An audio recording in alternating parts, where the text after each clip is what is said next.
20 minute में 20 खबर में आपका स्वागत है। आपके साथ मैं हूं अभिषेक। हम अगले 20 मिनट में आपको देश दुनिया की 20 ऐसी खबरें बताने वाले हैं जो इस वक्त न केवल सुर्खियों में हैं बल्कि दिलचस्प और अहम भी हैं। तो शुरू करते हैं 20 मिनट में 20 खबरों का सिलसिला और सबसे पहले देखते हैं राजस्थान की खबरें।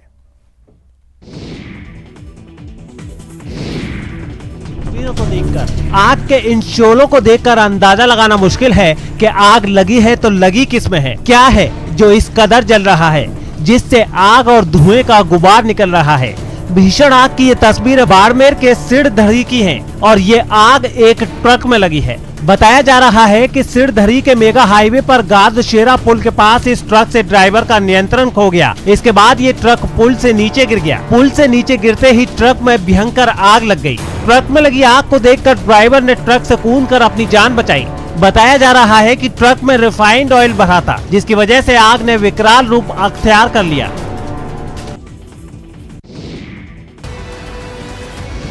सड़क हादसे की ये तस्वीरें दौसा से आई हैं, जहां नेशनल हाईवे 21 पर सिकंदरा थाना क्षेत्र के रेटा बस स्टैंड के पास एक बस पलट गई।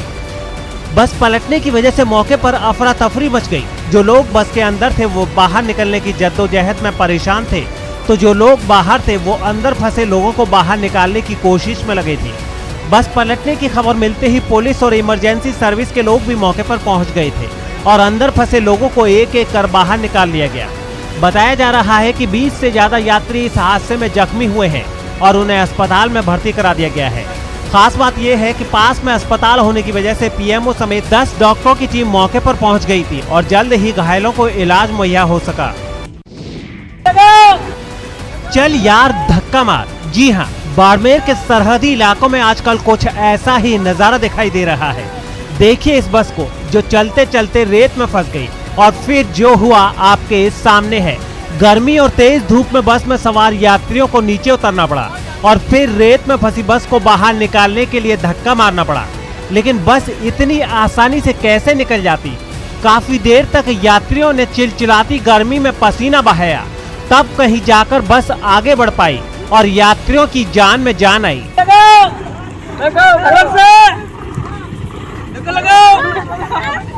इन दिनों करीब करीब रोजाना आंधी आ जाती है और इस आंधी की वजह से रेत का जो बवंडर उठता है उसकी वजह से सड़कों पर रेत का सैलाब आ जाता है और इस वजह से गाड़ी चला रहे लोगों को ये पता ही नहीं चलता कि सड़क कहाँ है।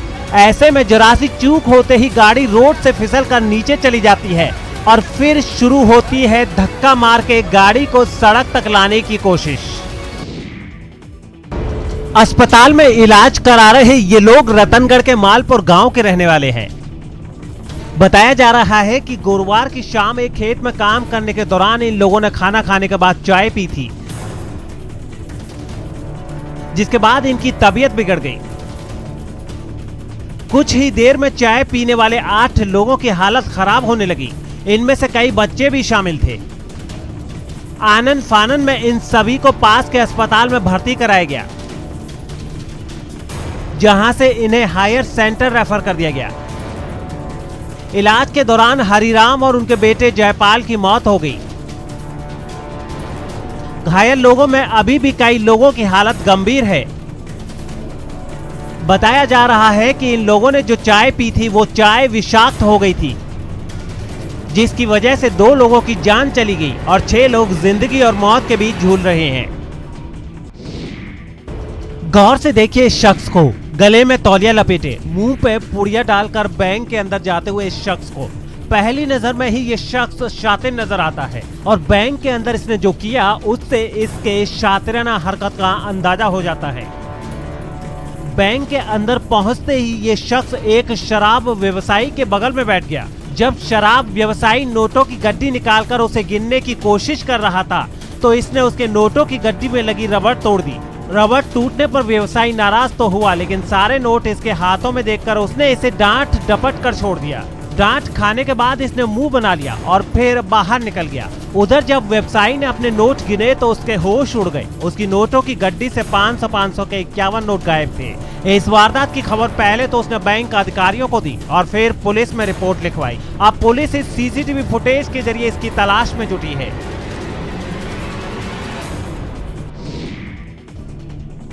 जोधपुर से रोंगटे खड़े कर देने वाला एक वीडियो सामने आया है। बताया जा रहा है कि वक्त पर गाड़ी ठीक ना होने पर कार के मालिक का गुस्सा 7वें आसमान पर पहुंच गया। उसने अपने साथियों को वहां बुलाया और फिर तो ऐसा बवाल हुआ कि गैरेज कुश्ती का अखाड़ा बन गया, जिसमें कोई अपनी गलती मानने को तैयार ही नहीं हुआ। दोनों तरफ के लोग एक दूसरे पर लड़ाई शुरू करने का आरोप लगाते रहे।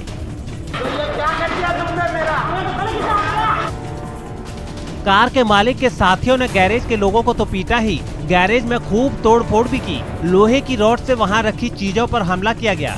इस लड़ाई के बीच जमीन पर एक आदमी निढाल पड़ा हुआ भी नजर आया।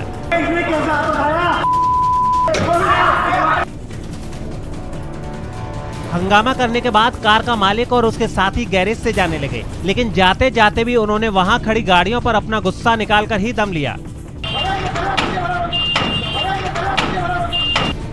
इसके बाद जो तस्वीरें सामने आई उनमें गैरेज के शीशे चकनाचूर दिखे। वहां गाड़ियां आई तो मरम्मत के लिए थी, लेकिन इस विवाद के बाद उनकी हालत और खराब नजर आई। गाड़ी ठीक कराने के लिए को लेके आपस में झगड़ा होने लग गया था, तो गौतम वासवानी जी ने अपनी फैक्ट्री में फोन किया कि आप मौके पर आओ। बताया गया है कि कार का मालिक एक फैक्ट्री चलाता है। कार की मरम्मत की बात पर उसके और गैरेज मालिक के बेटे के बीच झगड़ा हुआ, जिसके बाद बात इतनी बढ़ गई कि गैरेज और फैक्ट्री के मजदूरों में महाभारत शुरू हो गई। 40-50-100 लोग आए, आके अंदर तोड़ फोड़ करी और मार के गए। इस मामले में पुलिस ने 3 लोगों को गिरफ्तार किया है और मामले की जांच कर रही है। तस्वीरें रूह कपा देंगी। इस कदर बेड़ियों में बंधे इस शख्स को देखकर आपके जहन में इंसानों की सोच, उसके ज्ञान विज्ञान की ताकत, मेडिकल साइंस के डेवलपमेंट और कल्याणकारी शासन व्यवस्था पर सैकड़ों सवाल उठने लगेंगे। मवेशियों के बाड़े में बेड़ियों से बंधे इंसान की ये तस्वीर दौसा के सिकराय तहसील के गीजड़गढ़ के कोलाबत दाढ़ी से आई है। बताया जा रहा है कि बेड़ियों से बंधे इस शख्स का नाम विश्राम है और इसकी मानसिक हालत ठीक नहीं है, लिहाजा 2 साल से इसी बाड़े में बेड़ियों से बांध कर रखा गया है। विश्राम के घर वालों का कहना है कि अपने सामर्थ्य के हिसाब से उन्होंने इसका इलाज भी कराया, लेकिन कोई फायदा नहीं हुआ, लिहाजा उन्होंने उसे बेड़ियों से बांध दिया।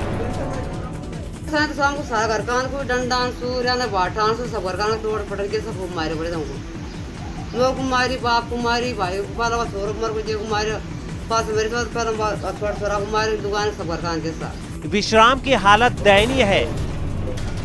ऐसे में जरूरी है कि जल्द से जल्द उसे मदद मिल जाए ताकि इन बेड़ियों से इसे आजादी मिल सके।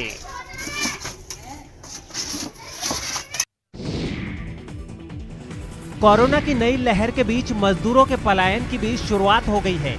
इसी कड़ी में जोधपुर से भी मजदूर अपने घरों को लौटने लगे हैं। शहर के बस स्टैंड पर अब घर लौटने वाले मजदूरों की भीड़ जुटनी शुरू हो गई है।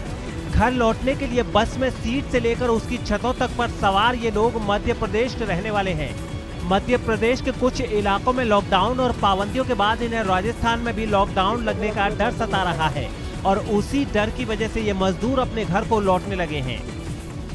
सामान है, बालक बच्चे छोड़ के आया ना साहब। लॉकडाउन के हिसाब से गाँव जा रहे साहब। अच्छा, लॉकडाउन के हिसाब कितने लोग हैं आप?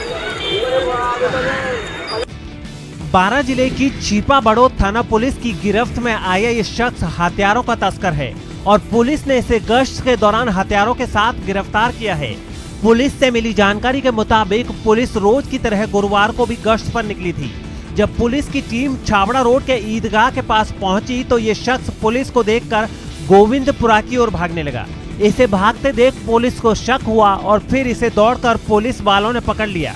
जब पुलिस वालों ने इसकी तलाशी ली तो इसके पास से 2 देशी कट्टे और 2 जिंदा कारतूस मिले। पूछताछ में पता चला कि इस शख्स का नाम नरेंद्र उर्फ नरोत्तम माली है, जो मध्य प्रदेश के श्योपुर का रहने वाला है। इसने पूछताछ में कई वारदातों में शामिल होने का जिक्र भी किया है, जिसमें हथियार तस्करी से लेकर हत्या की कोशिश तक शामिल है। पहले रस्सी से हाथ बांधे और फिर लोगों ने इन दोनों की धुनाई कर दी। थोड़ी देर में बता दे। कोई अपशब्द कहता रहा तो कोई इन दोनों पर हाथ साफ करता रहा। हंगामे और पिटाई की ये तस्वीरें चूरू के सादुलपुर तहसील की हैं।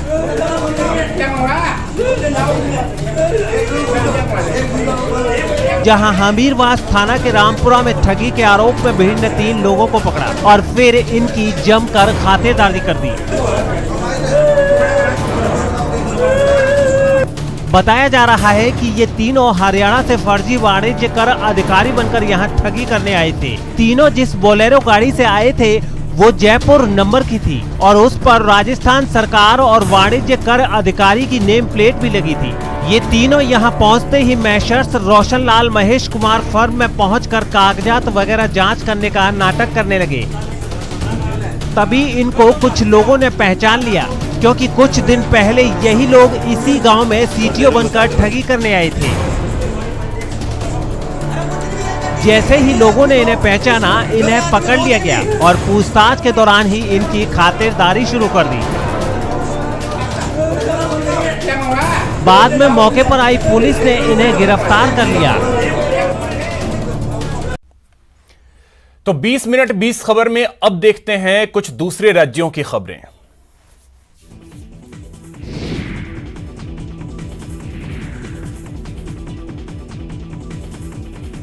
में आग लगने की तस्वीरें पीलीभीत से सामने आई हैं। यहाँ कई एकड़ जमीन में लगी गेहूं की फसल आग की जद में आ गई। जैसे ही गांव वालों को इसका पता लगा, उन्होंने आग को बुझाने का काम शुरू कर दिया। वहां अफरा तफरी मच गई। इस घटना में फसल के राख होने से किसानों को भारी नुकसान पहुंचा। कुछ इसी तरह कानपुर में भी खेतों में आग लगने से किसानों के हाथ पांव फूल गए। वो सभी आग को बुझाने में जुट गए। उनका गुस्सा उस वक्त फूट पड़ा जब दमकल कर्मी देर से वहां पहुंचे। ऐसे में उन्होंने उन्हें घेर लिया, लेकिन वहां मौजूद पुलिस वालों ने किसानों को समझा बुझाकर इस हंगामे को किसी तरह शांत कराया। गुजरात के भावनगर में सरकारी अस्पताल के रवैये पर सवाल उठाते हुए कांग्रेस नेता शक्ति सिंह गोहिल ने राज्य सरकार को ट्वीट कर घेरा है। उन्होंने ट्विटर पर एक वीडियो अपलोड किया जिसमें एक सरकारी अस्पताल में कई मरीज इलाज के लिए अपनी बारी का इंतजार करते दिखे। मामला सामने आया तो राज्य के उप मुख्यमंत्री नितिन पटेल ने वीडियो ट्वीट करने के बजाय शक्ति सिंह गोहिल को सही तरीके से मुद्दा उठाने की नसीहत दे डाली। एवा बधाने जवाब आपो आ समय में हमारी पासे समय पर नहीं।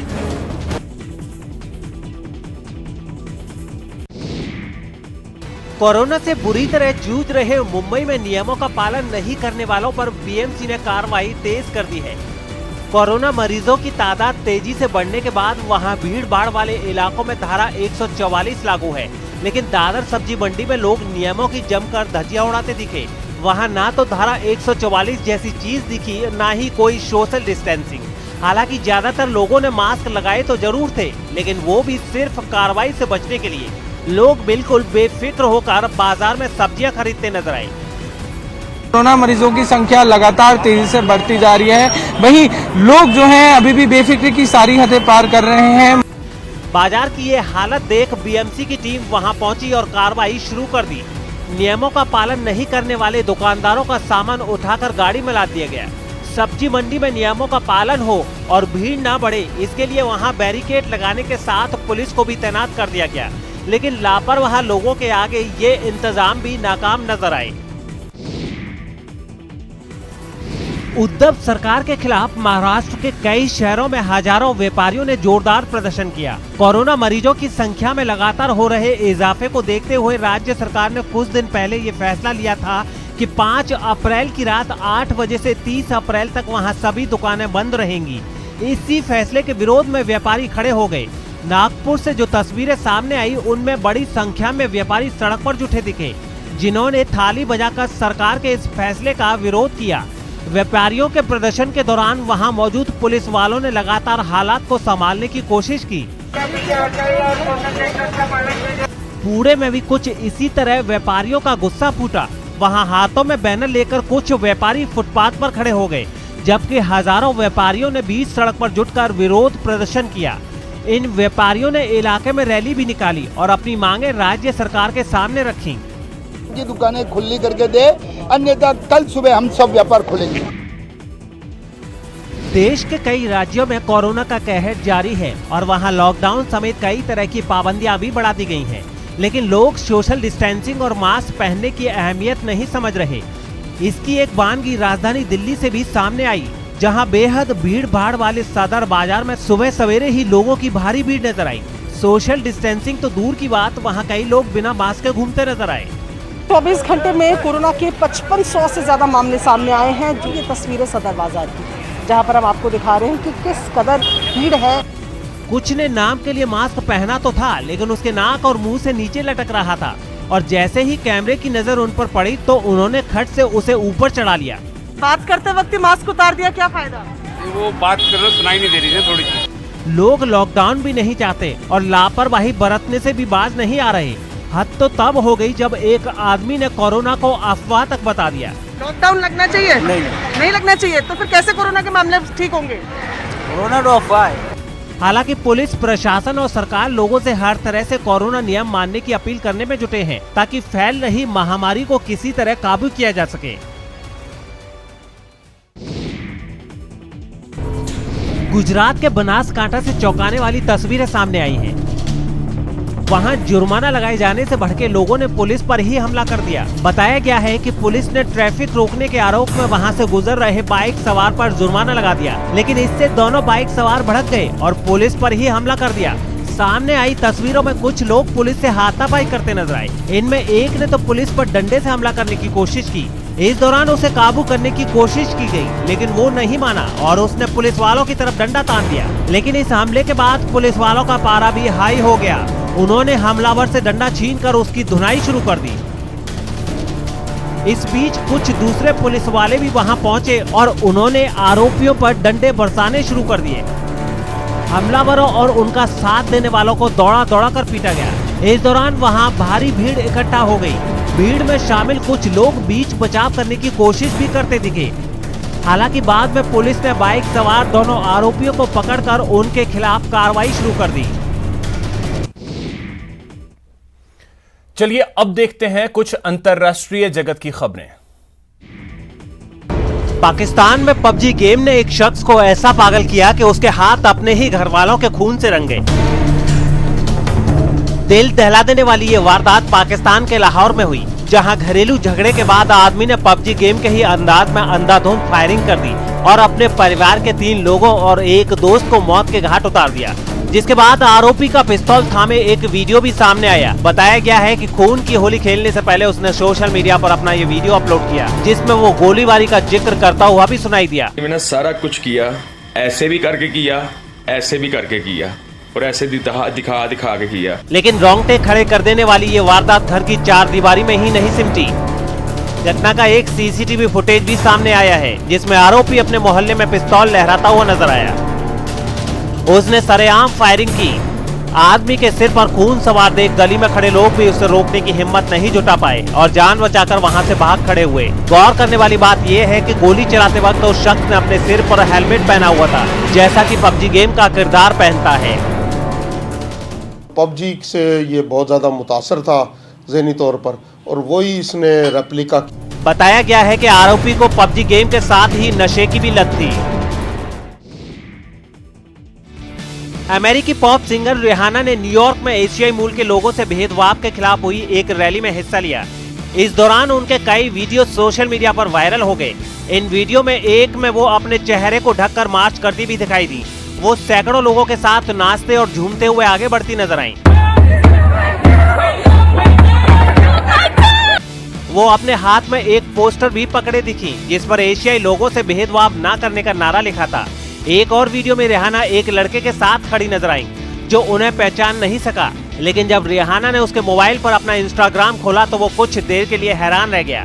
रैली के जरिए रिहाना ने लोगों से इस मुहिम से जुड़ने की अपील भी की है। स्पेन के मैड्रिड से चौंका देने वाली तस्वीरें सामने आई हैं, जहां एक रैली के दौरान पुलिस और लोगों में भिड़ंत हो गई। बताया गया है कि वहां की एक राजनीतिक पार्टी से जुड़े सैकड़ों लोग आने वाले चुनाव में अपने उम्मीदवार का प्रचार करने पहुंचे थे, जिनका उनके विरोधियों और कई स्थानीय लोगों ने विरोध शुरू कर दिया और देखते ही देखते वहां हंगामा शुरू हो गया। हालात काबू करने में जुटी पुलिस और लोगों के बीच धक्का मुक्की शुरू हो गई, जिसके बाद पुलिस ने बल का इस्तेमाल किया और कई लोगों को हिरासत में ले लिया। ये रैली मैड्रिड के वालियकस इलाके में हुई, जो आर्थिक तौर पर काफी पिछड़ा माना जाता है। और जब वॉक्स पार्टी के समर्थक वहां प्रचार के लिए पहुंचे तो स्थानीय लोगों ने उनका विरोध शुरू कर दिया। हालांकि काफी देर तक चले हंगामे को पुलिस ने आखिरकार शांत करा लिया। इंडोनेशिया में जमीन खिसकने और भीषण बाढ़ में जान गंवाने वालों का आंकड़ा बढ़ता ही जा रहा है और अब तक ये आंकड़ा 120 के पार जा चुका है। कीचड़ के इस सैलाब का कहर का अंदाजा इसी बात से लगा सकते हैं कि लोगों के शवों के मिलने का सिलसिला अब भी जारी है। कुदरत के कहर की मार सबसे ज्यादा वहां के एडोनोरा द्वीप पर पड़ी है, जहां लगभग 70 लोगों की मौत हो चुकी है और मिट्टी और कीचड़ से लगातार लोगों के शव बरामद किए जा रहे हैं। सामने आई तस्वीरों में रेस्क्यू टीम कीचड़ के सैलाब से एक के बाद एक शव निकालती दिखी। बताया गया है कि वहां दर्जनों लोग अब भी लापता हैं, लेकिन लगातार हो रही बारिश खोज अभियान में अड़चनें पैदा कर रही है।